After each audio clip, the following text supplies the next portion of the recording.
No solamente senador, sino que también es médico. Guido Girardi nos acompaña esta noche y con él vamos a conversar, manteniendo por supuesto aquí las distancias que no tienen que ver con una cuestión política, sino que de protección, como le hemos recomendado a todo el mundo. Muchas gracias por estar aquí, bienvenido, buenas noches. Hola, buenas noches, ¿cómo están?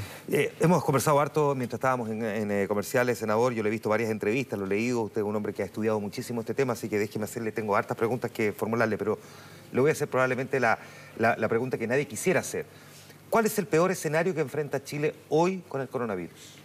Bueno, primero, esta es una pandemia y va a llegar a todos los rincones del planeta. Y tenemos distintos escenarios posibles, unos más optimistas, otros más pesimistas. Nosotros además vamos a tener un agregado que no tuvo China y que no tuvo Europa, que vamos a vivir además con la epidemia propia de todos los inviernos, que es el virus influenza y otros virus como el virus sincicial, que nos van a afectar, que todos los años ocupan camas. Y yo, por lo menos, prefiero explicarlo didácticamente como hay un escenario tipo modelo Corea del Sur, uno modelo China, Wuhan, y otro modelo Europa, y si uno quiere tomar el peor, Italia. Yo creo que Chile se parece más al modelo chino, y tenemos suerte porque, si bien vamos a tener epidemias de otros virus como influenza, esto no nos llegó primero a nosotros y podemos aprender de lo que hizo bien China, lo que hizo bien Corea y de lo que hizo mal Italia y en general Europa. Déjeme mirar primero esa última parte. ¿Qué hizo mal Italia o España que nosotros ya estamos corrigiendo? Nosotros podemos primero tomar acciones antes. Yo creo que los europeos se dejaron estar, actuaron con cierta frivolidad y tomaron acciones ya cuando eran tardías. Y como esto es como una bola de nieve, depende de donde tú vayas controlando y disminuyendo la transmisibilidad para tener resultados que pueden ser mejores y aplanar tu curva. Yo creo que lo que hizo Europa lo hizo tardíamente y además yo creo que recién ahora en Italia, por ejemplo, van a empezar a hacer algunas medidas que son complementarias y que son muy importantes. Una medida es el aislamiento social voluntario, toda la gente sabe, ojalá que se queden en sus casas, salga lo menos posible, que los grupos de alto riesgo, porque esta enfermedad además no afecta igual a todos. A los que son jóvenes van a tener menos de un 1% de mortalidad, 0 y un poco más, a los niños y a los jóvenes. Pero en los grupos de alto riesgo, que son las personas, por ejemplo, mayores de 75, y si tú eres mayor de 80 puedes llegar a tener un riesgo de un 25% de morir, y también si tú tienes una enfermedad, por ejemplo, cardiovascular, una cardiopatía, o tienes una diabetes, o tienes una inmunodepresión, o tienes un cáncer, tu riesgo de morir al tiro se eleva a cerca del 10%. Entonces, en esos grupos de riesgo es donde tenemos que centrar la atención. ¿Qué es lo que hizo Italia? Primero, tiene una población añosa, más añosa que la nuestra. Pero ellos, cuando empezaron a tomar medidas de aislamiento forzado, es decir, las cuarentenas, eso debieron haberlo ido acompañando de una estrategia que fue la que hizo Corea del Sur con mucho éxito, que fue identificar a todas las personas que son contagiantes, es decir, a todos los sospechosos que tenían un cuadro gripal, que tenían un cuadro de fiebre, que tenían tos. ¿Por qué? Porque el 80% de los casos de las personas que tienen infección de coronavirus dan un cuadro respiratorio leve o incluso puede ser asintomático, pero hay que ir a identificarlo. Solo el 20% va a tener un cuadro severo que va a requerir de hospitalización. ¿Tenemos esa capacidad para poder identificar el entorno tan claro de una persona que tiene coronavirus? Porque queda la idea de que algunos casos sí, pero no necesariamente con todos. Bueno, y acá yo tengo el informe del Comité Asesor Presidencial que justamente plantea, yo que lo quiero decir en un sentido constructivo, críticas positivas, porque aquí yo creo que hay que hacer una tregua política, dejar todas las diferencias políticas de lado por un tiempo y creo que la primera prioridad para todos es ponernos detrás de la autoridad, de una sola autoridad, y en la medida que esa autoridad evidentemente tenga posibilidad y capacidad de escuchar y de incluir. Por eso fueron muy importantes las reuniones que hizo el presidente con nosotros como Comisión de Salud del Senado y la presidencia del Senado el sábado, y la que tuvo el día de ayer con la presidenta del Colegio Médico, los rectores de universidades. ¿Qué dice ese informe que a usted le parece que haya que destacar respecto a la pregunta que yo le hago? Bueno, por ejemplo, nosotros debiéramos hacer que todos los casos que son identificados como positivos debieran quedar aislados en recintos técnicamente adecuados. Y que dice el informe, el 90% de los casos no está aislado en recintos asistenciales bajo supervisión. Una cosa es que tú dejes a una persona que sale con PCR positiva en su casa, pero en la casa, ¿quién sabe de medidas de aislamiento. No son enfermeras, no son auxiliares de enfermería, no son enfermeros y por lo tanto hay que tomar esto en serio y los casos que son positivos debieran quedar en aislamiento con personal capacitado, con personal que tenga experiencia sanitaria. Ahora, ¿eso qué significa? Que tenemos que aumentar nuestra capacidad de este examen que se llama PCR. Hoy día la PCR, nosotros tenemos una cantidad limitada de exámenes que se están haciendo, ha ido creciendo, pero tenemos que llegar por lo menos a unos 8.000, 10.000 exámenes diarios.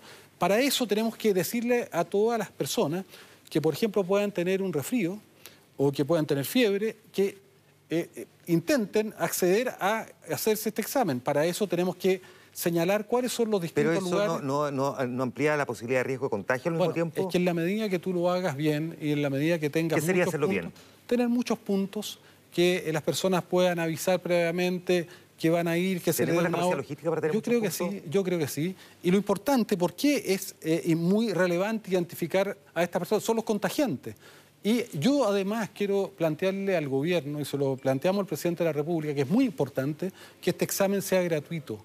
Pero sea gratuito para todos, porque el beneficio de identificar un contagiante es un beneficio para todos. La duda que tengo respecto de eso, y que se lo he escuchado a varias personas también, es que el riesgo de hacerlo gratuito es que se masifique o se genere un incentivo para que todo el mundo se vaya a hacer el examen y que esto al final lo que provoque es que quienes se fueron a hacer el examen arriesguen el contagio en el lugar donde se está practicando. Es que esto depende cómo tú lo hagas. En Corea del Sur, que tuvieron esa estrategia de hacer 400.000 PCR, hacían más de 15.000 PCR diarias y por eso que ellos lograron yugular y controlar esta cadena de transmisión. Pero no basta identificar a la persona contagiada. Lo que hicieron en Corea del Sur y nosotros tenemos que hacer.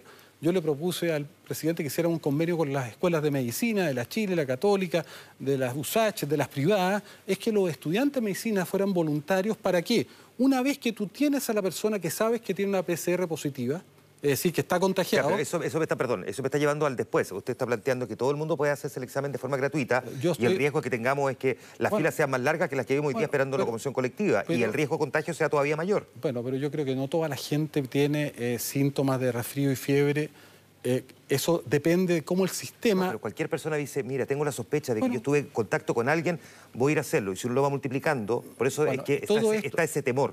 Bueno, es como la vacunación. Tú podrías haber hecho una vacunación en mejores condiciones, podría haber dicho vamos a vacunar en colegios que hoy día están vacíos, vamos a vacunar en consultorio, yo creo que tenemos que ir aprendiendo todo, si no, esto es nuevo. Pero Corea del Sur lo hizo, Corea del Sur y después también lo hizo China, multiplicaron sus testeos. Y eso es muy importante, pero una vez que tú identificas a la persona contagiante, tenemos que buscar lo que se llaman los contactos. Tenemos que ir a rastrear, imagínate tú eres, ojalá no te pase, eres positivo en la PCR. A lo mejor tenías síntomas, algunos síntomas, fuiste, te hicieron una PCR, eres positivo. ¿Qué necesito yo? Que el sistema de salud vaya y te pregunte y te diga, a ver usted, ¿con qué persona estuvo en contacto? Y yo dirigidamente vaya a identificar cada una de esas personas para esa capacidad logística? Yo creo que sí, yo creo que el sistema de salud chileno está preparado, requiere recursos humanos, en otras partes se hizo con sistemas digitales, con aplicaciones. Estoy pensando, la capacidad logística es la siguiente. Ok, yo doy positivo por coronavirus, pero se teoriza que yo puedo haber estado con la enfermedad durante los últimos 10 días. En 10 días yo puedo haber tenido contacto con al menos unas 300 personas. Bueno, yo 400 o 500. necesito identificarla, porque si no las Pero ¿cómo identifica uno, por ejemplo, si dice yo me subí al vagón del metro a las 7:15 de la mañana? Hay algunos contactos que van a ser imposibles que tú identifiques, pero otros tú los vas a poder identificar.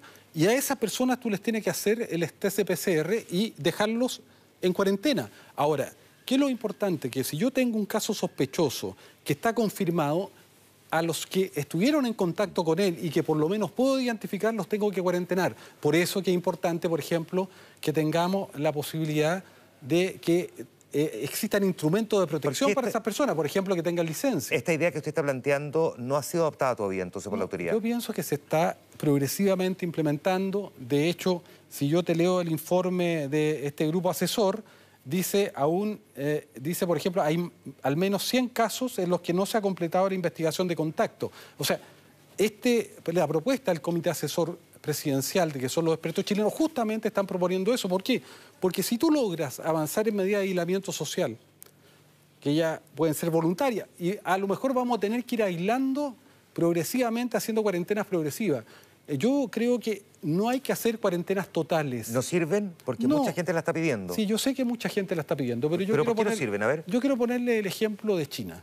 China tiene una población de más de 1.200 millones de habitantes y tuvo un foco muy importante que fue la provincia de Hubei y dentro de Hubei, Wuhan.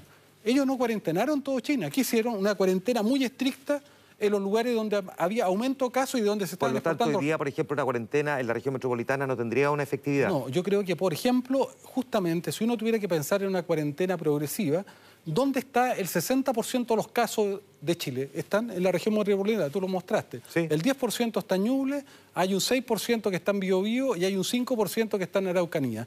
Pero dentro de la región metropolitana a lo mejor podemos hacer un cordón sanitario porque todavía los casos mayoritariamente están confinados en la zona oriente. Ahora, si no logramos confinarlo ahí, a lo mejor vamos a tener que ir a una cuarentena de toda la región metropolitana o todo Santiago. Antes que se me vaya el tiempo, usted ha dicho que en el mejor de los casos, en 5 semanas más, podríamos llegar a tener 100.000 personas contagiadas, un 20% de los cuales requerirían asistencia médica en un centro asistencial y de los cuales un 5%, o sea, estamos hablando de 5.000 personas, deberían quedar internadas. Bueno, en camas UCI.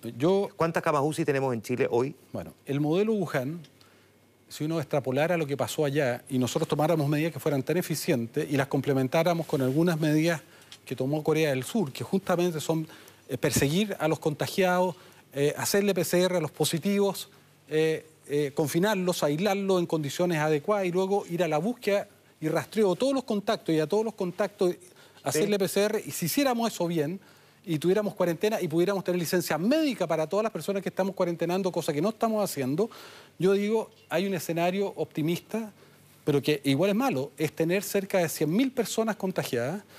El 80% de los contagiados, es decir, 80.000, van a tener un cuadro gripal o un cuadro de fiebre, de tos, de algunas molestias que no van a requerir hospitalización. Vamos al foco más crítico. Que el son 15%, 15.000 van a necesitar de una cama que tenga oxígeno y van a necesitar hospitalización. Pero el problema es que el 5%, o sea, 5.000 de ellos, en un escenario optimista, van a requerir de una cama de UCI con ventilador. ¿Al mismo tiempo? Esto se va a dar en un periodo de 10 semanas, porque si tomamos el modelo Wuhan y somos exitosos, el pic va a estar en 5 semanas más y al cabo de 10 semanas va a empezar a disminuir. ¿Cuántas camas UCI tenemos hoy día? Nosotros el problema que teníamos, esto es un problema histórico de una debilidad, nosotros tenemos que hacernos cargo que en Chile no hemos apostado a la salud como derecho. Que se nos va el tiempo. ¿Cuántas camas UCI podríamos llegar? Con suerte, hoy día tenemos un poco más de 1.000 camas, podríamos llegar a unas 2.000 camas UCI con ventilador.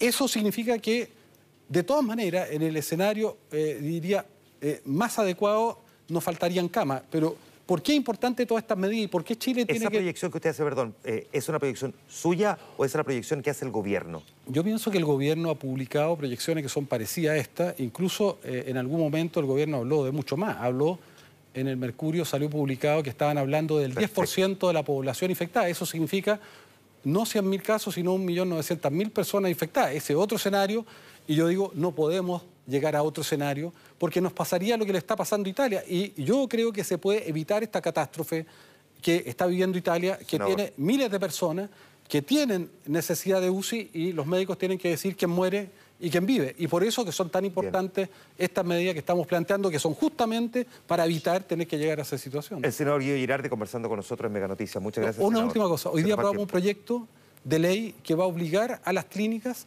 a tener que cumplir con los mismos costos que está teniendo la bonificación FONASA y no van a poder cobrar estos sobreprecios. Es muy importante que el examen sea gratuito. Y por último, las coberturas de la ISAPRE y de los planes complementarios por ley van a ser obligatorios. Muchas gracias, senador, por estar aquí. Nos tenemos que ir a la